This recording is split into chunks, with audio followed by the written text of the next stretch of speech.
You see that?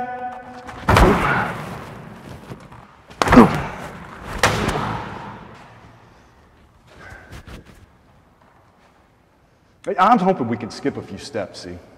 So I don't have to keep doing that. And normally I'd sit here and say something like, I expect you don't have much to say to me. Have I got that right? And you'd say, fuck you. Or something equally polite. Pete, I'd have to go right back to putting marks on you.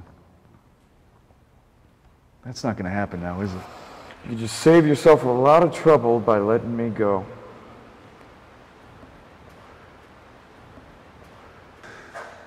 Is that so? Because from where I'm standing, looks like I already found trouble. Looks to me like I got trouble staring me right in the face. And he is sore as something fierce.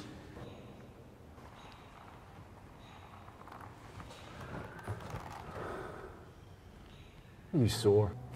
Not in the way you mean. Good. Well, that's good. Well, maybe this will go our way after all. You can keep from getting riled. See, I happen to know you was acting as something of a getaway driver. Some regular small-timers. But you I never seen before. Now, you got a fucked up face, kid. You know? No, I wouldn't forget a face like that.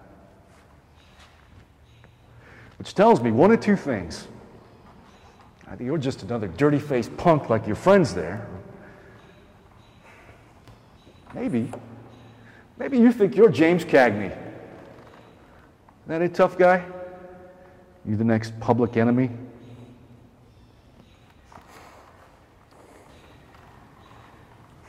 Suppose I was kind enough to offer you a cigarette. Would you take it?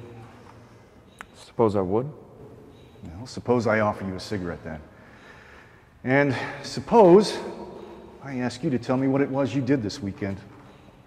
As a reward for my kind gesture. And I suppose I'd say that depends on which day. Friday night, 9 o'clock. Where were you? Well, for sure, the hypotheticals. Information like that.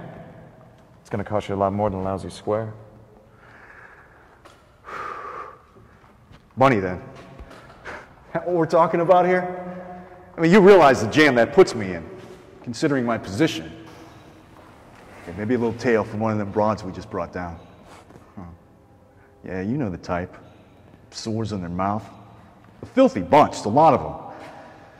But, hey, whatever gets your rocks off. I don't think you can give me what I'm after. You don't think? What don't you think? I don't think you got a good enough memory. Oh, I see how it is. You scratch my back, I scratch yours. Is that what you're looking for? But it's just bad enough. Yeah. See, that's what burns me up about you and that lot you run around with. You crooks. Cheap as you are, there's no sense of loyalty. You'd rat your own mother out to save your neck, wouldn't you? It's all about you, isn't it? Selfish bastards. You're so entitled. And you think the world owes you something, but it don't. Else you get it. And when you don't get it, you go out and you take it. You think you're so damn smart, don't you? Like asking for protection ain't enough confession on its own. All wrapped up nice for the courts to tear into.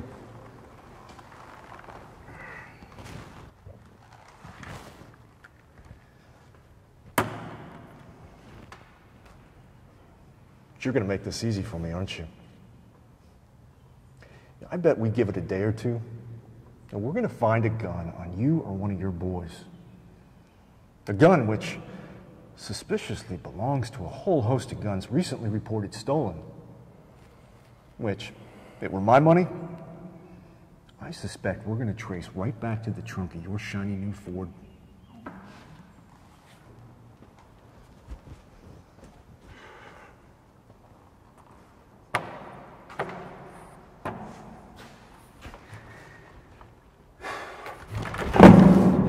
You'll do a lifetime for each piece we find.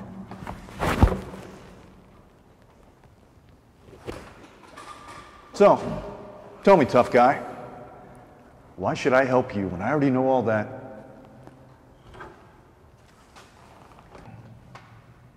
Because I know something you know. You mean you know something I don't know? No. I know something you don't want me to know. See, some people have an ear for music or poetry. A lot of people I know just have an ear for bullshit. Me, I'm good with voices. You know, a person's voice. Always have been. Those guns you're talking about, we never used them. One of the fellas recognized the serial number that had been burned on it. You know what he said? He said they was police issue. Now, it was dark when we met up with you. You remember. And we was all wearing hoods, but I knew the minute you came in here and started in with that big jaw of yours that you was the one that sold them to us. And if you're expecting to see those pieces again, you're gonna have to catch them before they make their way out to the Pacific. I'd lay right into you. You lying son Now of a... don't start in with that, because now I am gonna tell you something you don't know. The guys who frisked me on the way in, I saw that they noticed I wasn't wearing a belt, and since my pants weren't sagging with the weight of a piece, they didn't exactly try too hard. I don't jerk away, or else I'll end up cutting you a lot deeper than I aim to. But the whole time you've been sitting there, running that big jaw of yours, I've had a blade tucked up right underneath your balls. And right now you ain't got a thing on me to keep me here. So unless you want to sacrifice the lives of your future children to change that, I suggest you let me walk right on out of that door.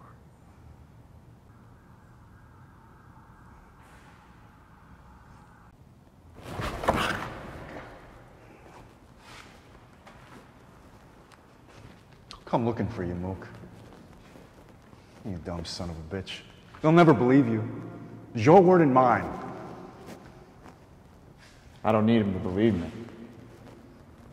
It's just nice to finally put a face with the voice.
Oh, shit. Sorry about that.